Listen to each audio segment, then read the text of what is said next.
Y continuamos aquí en el living de Canal 20 para todo el interior de la provincia de Córdoba y nos vamos directamente al contacto con Pablo Rosalía, quien es parte de la Asociación Civil Relatos del Viento, una asociación civil y cultural que tiene un montón de aristas, un montón de archivos, un montón de memoria también y de memoria viva, que es importante. Pablo, junto con el saludo, va el agradecimiento por este tiempo. ¿Cómo estás? Buen día.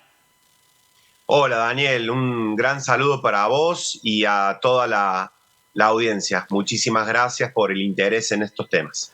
Para la gente que se está enterando ahora de la existencia de Relatos del Viento, ¿nos podés comentar un poquito qué es lo que trabajan, qué desarrollan, cuáles son las actividades que realizan, Pablo? Sí, perdón, me estoy acomodando acá. Relatos del Viento es una asociación civil y cultural sin fines de lucro que desde el 2005 tiene como objetivo aportar a fortalecer nuestras identidades regionales de la provincia de Córdoba, y el camino elegido es darle valor a sus saberes, sus conocimientos ancestrales, por ejemplo, desde los cuentos, las leyendas, las creencias, las maneras de curarnos con los yuyos, cómo eran las comidas de antes, hasta, bueno, un sinnúmero de conocimientos que principalmente se han venido transmitiendo mediante la oralidad. Algunos de ellos es lo que se conoce como tradiciones orales, ¿no? Cuentos, leyendas que tienen fuerte vinculación además con nuestro monte. No sé, cerca de Villa María, por ejemplo, en las pocas zonas donde queda monte, ahí donde hay monte y hay abuelos o familias campesinas que han vivido en contacto con ese monte, seguramente sabrán cómo curarse con especies nativas de ese monte, cómo alimentarse con especies nativas de ese monte, pero también sabrán seguramente el cuento que tiene el carancho, el cuento que tiene el zorro o el cuento que tiene bueno, el hornero y cualquier animal de la zona. Todo eso es cultura de la más, digamos, Daniel, nosotros siempre decimos como para que la gente termine de entender y no me quiero enrollar mucho, pero vos hace de cuenta que la cultura de un pueblo es una torta. Si yo quiero identificar o aspirar a lo más genuino de la cultura dentro de esa torta cultural, sí o sí es la cultura que está asociada a nuestro paisaje y a nuestro territorio. Pasa en cualquier parte del mundo. Después compartimos, ¿no? Herencias, compartimos herencias de cultura europea, asiática, africana, árabe, pero la cultura más genuina que pueda aspirar cualquier pueblo, desde Alaska, Tierra del Fuego, desde la Siberia hasta la punta de Portugal en Eurasia, es esa cultura que está vinculada al territorio, porque el territorio en cada lugar del mundo te da árboles, animales, clima, estrellas, o sea, en cuanto a cómo se ve el cielo estrellado, que no te lo da ningún otro lado. A eso nos dedicamos nosotros, antes que se mueran estos abuelos y abuelas de la tierra, muchos de abuelos nuestros, ¿no? O sea, no estamos hablando de antes que se nos vayan y se pierda esa cultura. Nosotros desde el 2005, a partir de una diversidad de proyectos que llevaría mucho tiempo explicar, nosotros hemos logrado registrar a casi 500 de estos abuelos, en donde no se les hace una entrevista, sino que son diálogos que llevan mucho tiempo y van quedando registrados todos estos conocimientos. Obviamente luego hacemos un trabajo muy grande de divulgación, de difusión y de investigación. En ese sentido, Pablo, con el paso de los tiempos, desde que ustedes comenzaron a trabajar hasta hoy, primero que la vida de estos abuelos o de estos adultos mayores se ha ido apagando en algunos casos, el monte se ha ido achicando también y la globalización ha invadido muchísimas cosas. Aquello que antes nos diferenciaba por regiones, hoy parece que finalmente se asemeja o se parece. ¿Cuán difícil se va haciendo o cuánta emergencia hay en este momento específico donde la cultura del pueblo se ve amenazada tal vez por una cultura que es más global e incluso? No sé si me estoy explicando. Sí, sí, es una muy buena pregunta, Daniel. Es una pregunta como para que pongamos una mesa entre vos y yo, un par de vinos y charlemos largo y tendido, porque es una pregunta que abre un montón de respuestas, pero bueno, vamos a resumirlo. Primero, es cierto lo que decís vos, la globalización no solamente acá en Córdoba, sino que en cualquier parte del mundo, ha venido como a borrar algunas diferencias culturales, porque finalmente lo que terminamos de consumir es mucha cultura que viene de afuera. Pero ojo, esa también es eso en las capacitaciones nuestras, en las charlas y conferencias que podemos tener sobre el tema, es un tema que hablamos mucho. Eso es un mito también que se ha creado en una buena parte. ¿Por qué? Porque no hay tal tensión o tal fagocitación, si se quiere decir, entre la globalización y la cultura local y regional. Es más un problema identitario nuestro. Digamos, yo le echaría más la culpa a ciertos problemas estructurales que hemos tenido como nación para reconocernos como hijos americanos que a la globalización. Porque te pongo un ejemplo. En el mismo Estados Unidos o en la misma Europa, vamos a citar a Europa porque ahora, sobre todo en los países, vamos a citar, mira, lo que está más de moda, los países del norte europeo, los países nórdicos, viste que siempre se habla como ejemplo de los países nórdicos, que todo debería funcionar. Bueno, si nosotros tendríamos que funcionar a nivel cultural como funcionan los países nórdicos están creando hospitales para que los curanderos y las curanderas de sus pueblos y comunidades brinden servicios junto con los médicos. Los países nórdicos a los que tanto alabamos y tanto referenciamos están recuperando y difundiendo entre sus niños los juegos que se jugaban antes, las comidas que se comían antes, y la globalización sigue, no hay tensión. La globalización continúa, vos después te podés ir a un shopping, o después te podés tomar un avión y te vas de vacaciones a París o al Cusco, pero internamente, porque hay voluntad estatal, porque las sociedades civiles y los estados municipales han tomado conciencia de que una manera de fortalecer nuestra identidad, los pueblos tienen un problema muy grande. Cuando la identidad la tenemos bastante flojita de papeles, y es mucho más fácil que nos manipulen adentro y afuera, es mucho más fácil que nos desmonten 400 hectáreas de un plumazo. Total, yo no sé qué árboles había ahí. Fíjate, Daniel, que es muy curioso, pero me pasa a mí en mi familia. En mi familia conocen más de especies de animales y de plantas de afuera porque ven en película o porque hicieron un viaje que las que tenemos acá a la vuelta.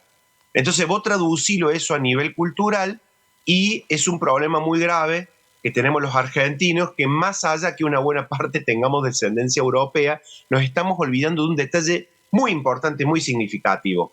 No vivimos en Europa, vivimos en América, con un paisaje, con unas condiciones de la tierra determinada que hacen que esa cultura sea diferente. Claro, Yo, por ejemplo, mira, ¿eh? no, discúlpame, te interrumpí, pero te dejo cerrar el concepto. No, no, no, sí, eso, no, no me quiero extender mucho porque diste con un tema muy, muy interesante. La buena noticia quería dar, la buena noticia es que hay una generación hermosa, hay docentes, funcionarios municipales, incluso empresarios que entienden el valor de esta cultura, que se han dado cuenta que se está perdiendo, que han viajado a Noruega, que han viajado a España, que han viajado a Estados Unidos y dicen, pucha, che, mira qué pavos que somos nosotros, renegando de lo nuestro, y cuando uno va a visitar lugares afuera, tienen un montón de iniciativas para recuperar esas tradiciones orales locales, esos conocimientos asociados al monte y al territorio.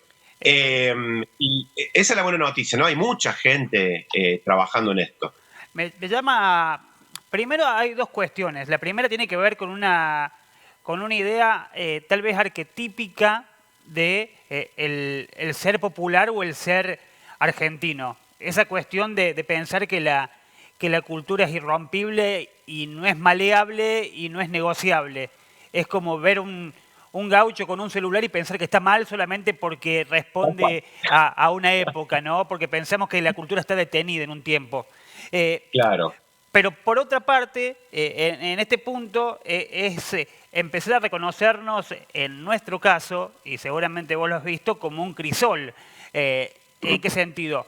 No es solamente el latinoamericano o el argentino un reflejo de su propia tierra, sino que hay algo de su propia tierra, hay algo de España, hay algo de Italia, hay algo de los árabes. Es decir, que en la recolección de datos que ustedes llevan adelante, seguramente encontrarán muchas historias que se asemejan porque son distintos los lugares de origen, pero la leyenda tal vez es la misma o lo que se quiere curar es lo mismo. Es decir, debe haber muchos puntos en común, ¿no? Sí, Daniel, sí, ahí diste con otro temazo. Yo no sé cuánto tiempo tengo, vos me sabrás marcar. Pero mira, a mí me gusta dar ejemplos gráficos para que se termine de entender. Con mi familia lo suelo dar para que después no digan, no, pero hablaste de... Bueno, mi tatarabuelo, uno de mis tatarabuelos, no sé si el tatarabuelo era una generación todavía más, vino de Sicilia a los 25 años y la anécdota familiar es que este hermoso viejo, bueno, viejo cuando... esta persona, viejo porque yo lo estoy pensando ahora desde mi edad, esta persona con 25 años, que vino de Sicilia y que solamente sabía hablar el dialecto de su tierra, llega a la zona, a un campito de Santiago del Estero, que fue la primera tierra que consiguieron, y ese día la anécdota en la familia es que venía una tormenta de piedra muy fuerte.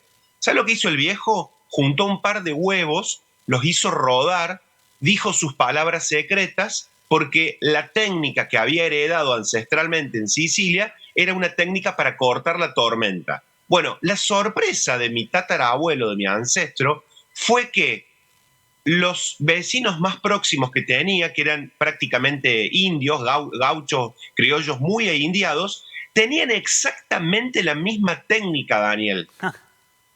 Cuando logran confianza con los vecinos le decían, no, dice, esta técnica la heredamos nosotros de nuestros abuelos indios que vienen de Ancasti, de Catamarca. Entonces, ¿qué vemos nosotros cuando recuperamos esta cultura tan asociada a la tierra? Que si hay un idioma en común que comparte la humanidad, y vos diste con el clavo recién, tiene que ver con expresiones culturales, ojo, que van desde leyendas a cuentos, a maneras de interpretar la naturaleza, que dan vuelta al mundo. Entonces, vos dijiste algo muy cierto, tenemos una idea tremenda de que la cultura es algo estático y no hay nada más dinámico y que evoluciona y que se adapta de una manera sorprendente que las expresiones culturales. Efectivamente, un indio hoy en Argentina no necesariamente tiene que llevar plumas o arco y flecha como nos enseñaron. Es como pretender que nuestra abuela española antigua todavía se pase por la calle con una peineta y con un vestido que recuerda la Edad Media, ¿no es cierto? Todo evoluciona, lo importante es qué pasó con esa cultura, que por un lado tiene que ver con esta cultura ancestral de diferentes lugares y por otro lado esa cultura que nos atraviesa como americanos. Yo puedo tener el 100%, vos si querés yo voy ahora, me hago, no es mi caso, pero hay gente que me dice, no, pero muy lindo todo lo que decís, pero yo soy 100% descendiente europeo. No importa porque la cultura no es sanguínea. La cultura se hereda por ya vivir en un lugar. El acento que tenés, la manera de armar las frases que tenés, los yuyos, mirá, estoy secando yuyos acá que tengo para el mate. Claro, entonces estás atravesado, otra cosa que reniegues y bueno, ¿viste? Pero ahí tenemos un problema muy grave que tiene que ver con la identidad, que sabes quiénes se dan cuenta, Daniel, y a veces es un poco triste cuando vienen familiares de otras partes del mundo, en el caso mío, cuando han venido familiares que son españoles y que son de allá, ¿no? Que son italianos, ven que acá el argentino hace un sobreesfuerzo por parecerse a ellos o mostrarles cosas que tienen que ver de allá. Y dicen, che, loco, en palabras no traducidas al cordobés, Sí. che, loco, es un poco triste que nos muestren cómo, es como una imitación burda, ¿me entendés? Entonces, tenemos que amigarnos con América, Vuelvo a repetir, ahí en Villa María, en la zona, en la región, hay organizaciones maravillosas que difunden y trabajan con las escuelas, los mismos docentes, como la gente de Cumantahuasi, en Hernando, como Pueblo Mampa, en Villa María. Puedo hablar un montón de gente, ¿no? La buena noticia es esta, vos mismo dando este espacio, Daniel, para que se difunda este tema. En el mismo municipio de Villa María, muchos funcionarios preocupados en recuperar nuestras señas de identidad. Así que, bueno, ¿y cuánta audiencia ahora diciendo, pucha, mi abuela, ¿te acordás cuando curaba el empacho? Esas formas de curar, esas Claro. formas de comer. Y esas prácticas para curar el empacho, para cortar la lluvia, para que llueva, son dogma también en ese punto, porque más allá de que pasan de generación en generación, jamás nadie duda de que funcionan. En el caso de que no funcionen es porque están mal hechas o porque hay Exacto. falta de fe, ¿no? Pero jamás Sí, es más, fallan. déjame que te aporte un dato más para los no creyentes. Absolutamente de acuerdo con vos. Son transmisiones culturales muy fuertes porque se transmiten fórmulas mágicas que se traspasan de generación a generación. Te voy a contar una anécdota. Sí, Nosotros tenemos abuelas descendientes de recopiladas, ¿no? Descendientes de españolas o de italianas, que conservan la fórmula en italiano de cómo se curaba el empacho. Mucha gente se va a sorprender y va a decir, pero ¿no eran los criollos los que curaban el empacho? No, el empacho se ha curado en todo el mundo desde que el hombre es hombre. Y obviamente nuestras abuelas o descendientes europeos han traído sus fórmulas de allí. Pero aún así hay gente que nos dice, bueno, pero yo no creo en esto. Bueno, no importa que no creas, pero te voy a dar una noticia. Esos rituales tienen una función más allá de lo que tiene que ver con curar, ¿no? Porque hay una cuestión de fe muy grande que se mueve y de energías que se mueve entre la persona que cura y el que se deja curar. Generan un diálogo con el paisaje, con el territorio muy fuerte. Voy a dar un ejemplo concretísimo.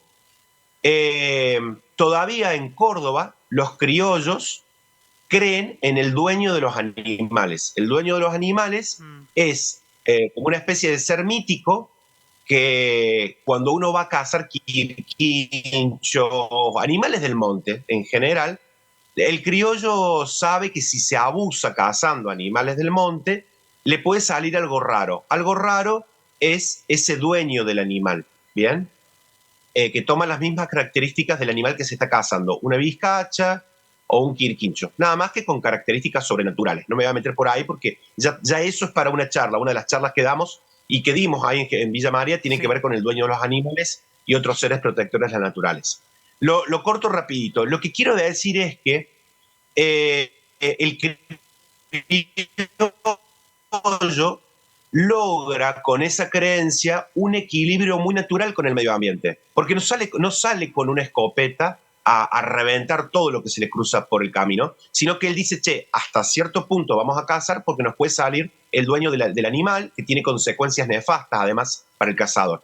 Entonces, vos podés decir, bueno, yo no creo en el dueño de los animales. Ok, te respeto. Está muy bien porque sobre creencias hay gente que no es cristiana y no cree en ir y persignarse frente a un hombre crucificado en la iglesia.